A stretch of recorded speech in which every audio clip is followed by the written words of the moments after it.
श्रीमन नारायण।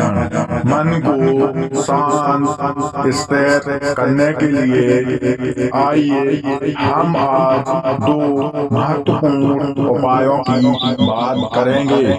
किसी भी चीज को समझने के लिए सबसे पहले मन को शांत रखना चाहिए और फिर काम पर ध्यान देना चाहिए, क्योंकि हम मन से ही प्रश्न खोज लेते हैं और मन में ही जवाब देकर बैठ जाते हैं। भगवान श्री कृष्ण जी ने मन को शांत रखने के लिए दो महत्वपूर्ण बातें बताई हैं। भगवत गीता में भगवान श्री कृष्ण कहते हैं, मन का बेचैन होना उसका स्वभाव है। हमारे मन को लगता है कि अगर वह अलग अलग बातों के बारे में सोचता रहेगा तो हमें आने वाली हर मुश्किल और मुसीबत से बचा लेगा, पर ऐसा होता नहीं है। हम अपने जीवन का काफी अधिक समय सोच विचार करके परेशान होने में निकाल देते हैं। भगवान श्री कृष्ण कहते हैं कि मन का यह स्वभाव बदलना मुश्किल जरूर है, पर असंभव नहीं है। अच्छा, अब हम आप एक बात बताइए, क्या आप कोई को कह सकते हैं कि वो काँव काँव की आवाज ना करे, या फिर क्या आप किसी मेंढक को कह सकते हैं कि वह पानी देखते ही ऊंची छलांग ना मारे? हमारे मन का भी कुछ ऐसा ही हाल है। जीवन में कुछ भी होता है, अच्छा या बुरा, हमारा मन उस पर काँव काँव काँव काँव करने लगता है। काँव काँव से मेरा मतलब है चिंता करने लगता है, व्याकुल होना शुरू हो जाता है। कोई बुरी बात होती भी नहीं है और मन परेशानी की ऊंची ऊंची लपटें लेने लगता है। कभी कभी तो मुझे ऐसा लगता है कि हम सबसे लोग सिर्फ परेशान होने के लिए ही जीते हैं। सारी परेशानी पीड़ा सुविधा अक्सर हमारे मन की होती है, हमारे शरीर की नहीं। भगवान श्री कृष्ण हमें हमारे मन को शांत और स्थिर करने के लिए दो महत्वपूर्ण उपाय बताते हैं। पहला है ध्यान लगाना या मेडिटेशन करना, दूसरा है वैराग्य भाव सीखना।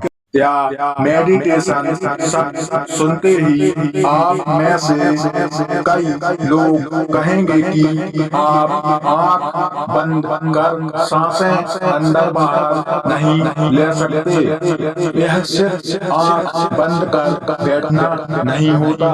मेडिटेशन का मतलब होता है अपना पूरा ध्यान किसी चीज पर लगाना और उसे हटने नहीं देना। अगर आप रोटी बना रहे हैं तो सिर्फ उस रोटी पर ही आपका पूरा ध्यान केंद्रित होना चाहिए। श्री कृष्ण जी कहते हैं कि हमारे मन की व्याकुलता बहुत ही कठिन है, बात पर ध्यान दीजिए। अगर आप पिक्चर देख रहे हैं तो अपना पूरा ध्यान पिक्चर पर लगाएं। यह मत सोचिए कि पिक्चर देखकर आप अपना कितना वक्त बर्बाद कर रहे हैं। जब आप जीवन के हर छोटे बड़े काम को पूरे ध्यान से करते हैं तो आपका जीवन ही एक मेडिटेशन बन जाता है। ऐसे जीवन में शांति, स्थिरता, साहस और सफलता का होना अनिवार्य है। दूसरा भाव है वैराग्य का अर्थ यह नहीं है कि आप सब कुछ छोड़कर जंगल में जाकर बैठ जाएं। वैराग्य का सच्चा अर्थ है कि आप जो काम कर रहे हैं उसका क्या नतीजा या क्या रिजल्ट निकलेगा उसकी चिंता ना करें। जैसे अगर आपने कोई इंटरव्यू दिया है, आप यह सब कर सकते हैं कि पूरे मन से तैयारी करें और अपना बेस्ट देकर जाएं।